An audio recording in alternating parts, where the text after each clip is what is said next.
हो गया।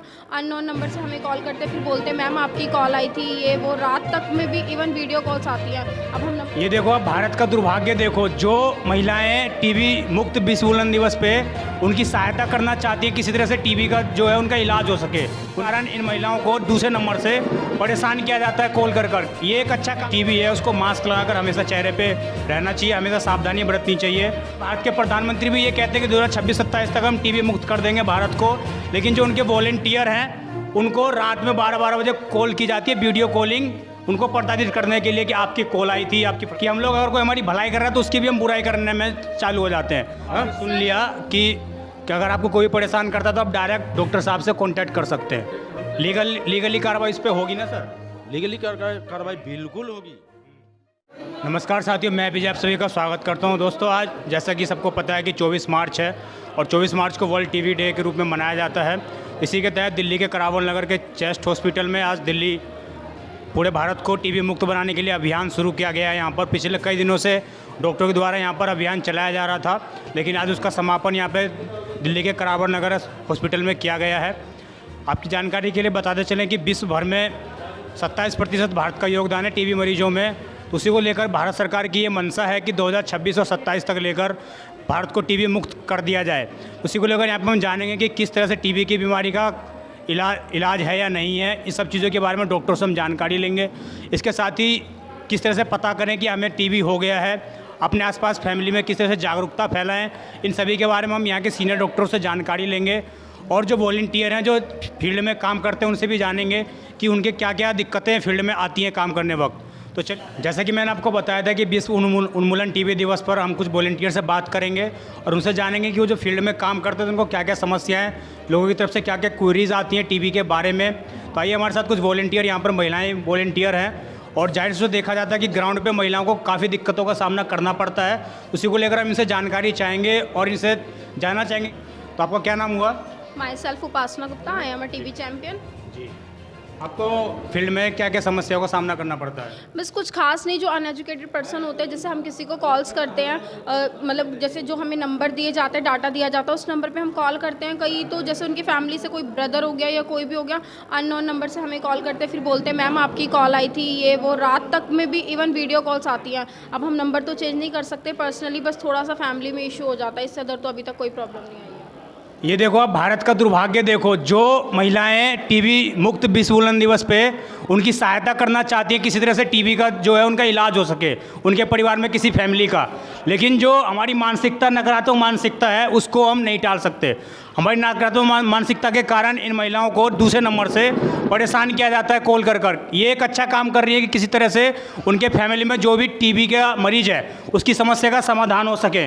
ऐसी और भी वॉलंटियर हैं यहाँ पे, उनसे भी बात करते हैं कि उनके सामने क्या क्या समस्याएं आती हैं। आपका क्या नाम हुआ? सुमन यादव। सर, जैसे कि लोग फ़ोन करते हैं, कभी कभार रॉन्ग नंबर लग जाता है, फिर लोग दोबारा कॉल करते हैं, हमारे पास पूछते हैं आपने कॉल करिए दोबारा, कि मतलब किस वजह से। मतलब हम टीवी चैम्पियन है, हमें लोगों को मोटिवेट समझाने के लिए, मतलब बताने के लिए कि सही। तो जैसे अगर किसी को टीबी है तो उसको क्या क्या सावधानी रखनी चाहिए?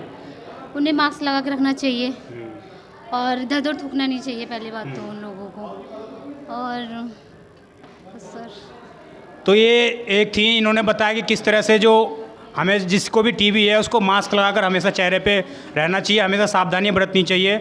और भी वॉलंटियर हैं जो हमेशा तत्पर रहती हैं अपने को किसी तरह से भारत टीबी मुक्त हो, लेकिन भारत के प्रधानमंत्री भी ये कहते हैं कि 2026-27 तक हम टीबी मुक्त कर देंगे भारत को, लेकिन जो उनके वॉलंटियर हैं उनको रात में 12-12 बजे कॉल की जाती है, वीडियो कॉलिंग, उनको प्रताड़ित करने के लिए कि आपकी कॉल आई थी, आपकी फलाना आई थी, ढिगना आई थी, लेकिन वो उनका जो साफ संदेश है किस तरह से भारत से टीबी मुक्त हो। और भी हुआ?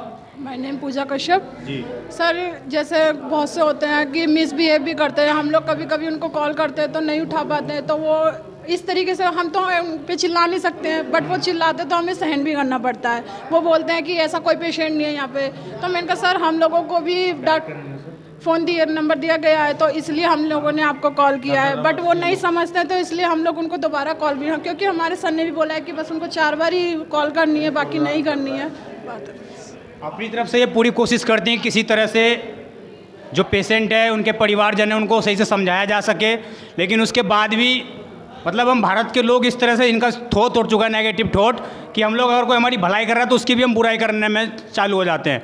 हमारे साथ करावल नगर चेस्ट हॉस्पिटल के सीएमओ डॉक्टर रमन भी मौजूद हैं, वो भी बताएंगे कि टीबी विश्व उन्मूलन टीबी दिवस पर क्या क्या हमें करना चाहिए, जो टीबी मरीज है उसको किस तरह से, अगर उसका इलाज संभव है या नहीं है, इन सभी सवालों के हम जवाब डॉक्टर रमन जी से जानेंगे।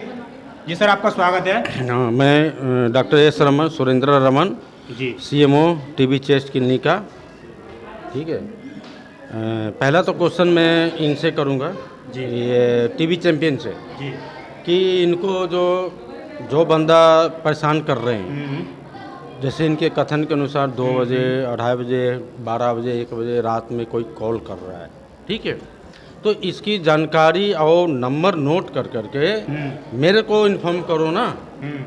तो अब आपने सुन लिया कि अगर आपको कोई परेशान करता है तो आप डायरेक्ट डॉक्टर साहब से कांटेक्ट कर सकते हैं। लीगली कार्रवाई इस पे होगी ना sir?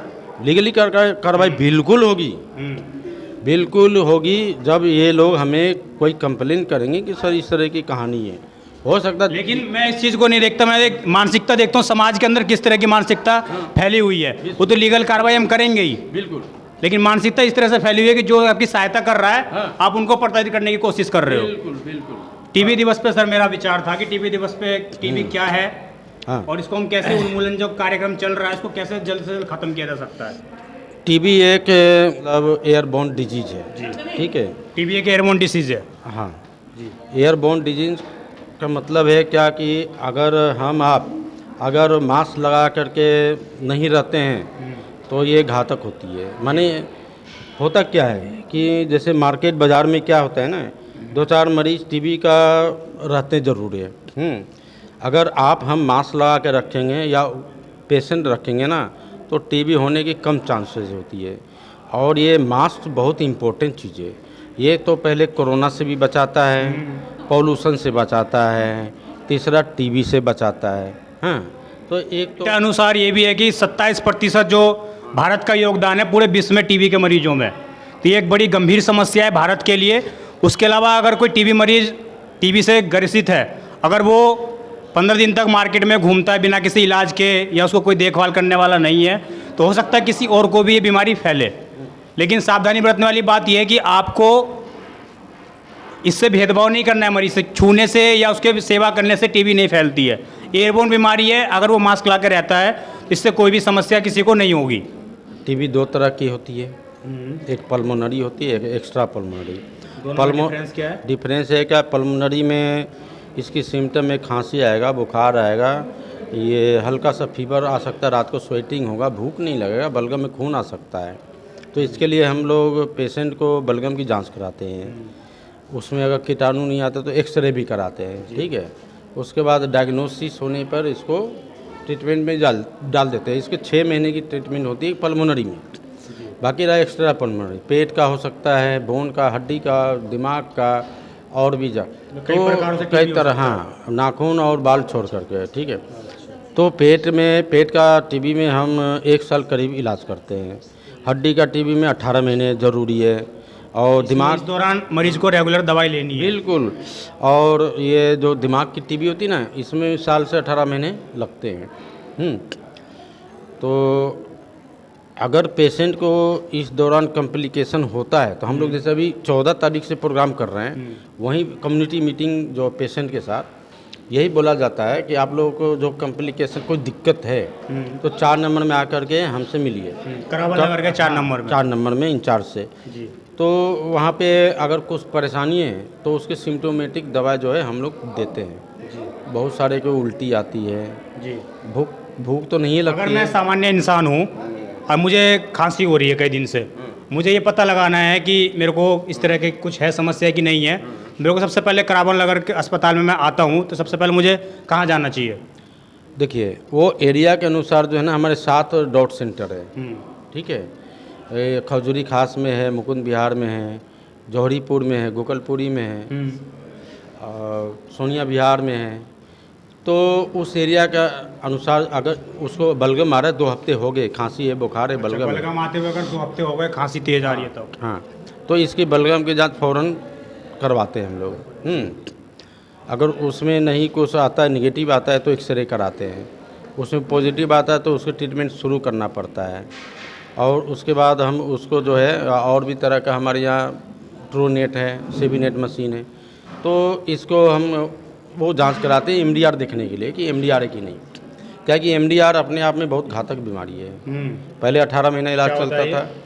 Multi drug resistant TB, जैसे हम कैट 1 में देते हैं ना, रिफामाइसिन, आइसोनियाज़ाइड, पाराजिनामाइड, इथाम्बुटोल, इसको देखने के लिए वो जांच कराया जाता है कि कौन सा दवाई से रेसिस्टेंट है।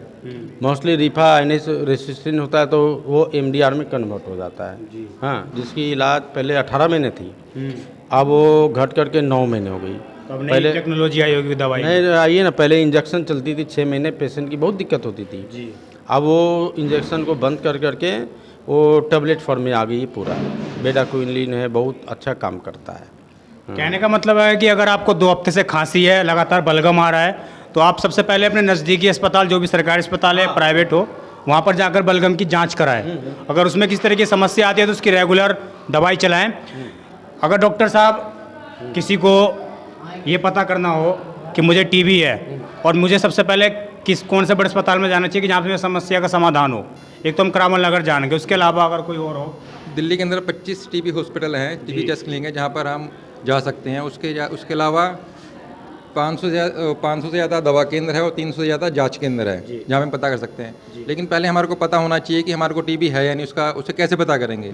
तो उसके जो सिम्टम है टीबी के, 2 हफ्ते से ज़्यादा खांसी और बुखार आना शाम के टाइम, भूख का कम लगना। और नॉर्मली उसमें क्या होता है कि जैसे कि मान लो शाम के टाइम अगर आपको बुखार आए तो आपको भूख भी कम लग रही है, आपका इम्यून सिस्टम बिल्कुल ही डाउन हो जाएगा। तो अगर ऐसा कुछ होता है तो नज़दीकी केंद्र जो आपके 300 से ज़्यादा केंद्र है, वहाँ जाके आप जांच करा सकते हैं। इसके अलावा मैंने सुना है कि दिल्ली सरकार जो कुछ योजनाएं भी चला रही हैं, जो जिससे से टीबी के जो मरीज हैं उनको इससे मुक्ति मिल सके या आर्थिक सहायता मिल सके, तो वो क्या योजना है? वो योजना ये है कि जो भी टीबी पेशेंट स्टार्ट होता है तो सरकार उसको 500 रुपये महीना दवाई का देती है। अगर उसका 6 महीने इलाज चलेगा तो उसको 3000 रुपये मिलेंगे, 500 रुपये पर मंथ का, जो उसको इलाज शुरू के दौरान ही मिलना शुरू हो जाते हैं। अगर किसी को टीबी है तो क्या इसके साथ भेदभाव करना चाहिए? नहीं, ऐसा नहीं है। हम तो 20 साल हो गए इस नौकरी में, हमारे साथ इतने पेशेंट हैं, हम तो इतने पेशेंट टकराते हैं, हम ही भेदभाव नहीं करते। और वो तो आपके फैमिली का ही मेंबर है, उससे कैसे भेदभाव कर सकते हो आप लोग? तो उस भेदभाव नहीं करना चाहिए। तो यहाँ पर हम करावल नगर के चेस्ट हॉस्पिटल में थे और हमने यहाँ पर जाना कि विश्व टीबी दिवस पर किस तरह से जागरूकता अभियान यहाँ पे चलाया जा रहा है और किस तरह से हम टीबी पर मुक्ति पा सकते हैं, विजय जीत सकते हैं। प्रधानमंत्री का जो कहना है 2026-27 तक भारत टीबी मुक्त होगा, उस सपने को कैसे साकार किया जा सकता है, तो हम इसी पर जानने के लिए यहाँ पर मौजूद थे करावल नगर के चेस्ट हॉस्पिटल में। और यहाँ पर आप पूरा स्टाफ देख सकते हो जो पूरी तन मन धन से लगा हुआ है इस कार्य में। आप सभी का विशेष तक देखने के लिए बहुत बहुत धन्यवाद।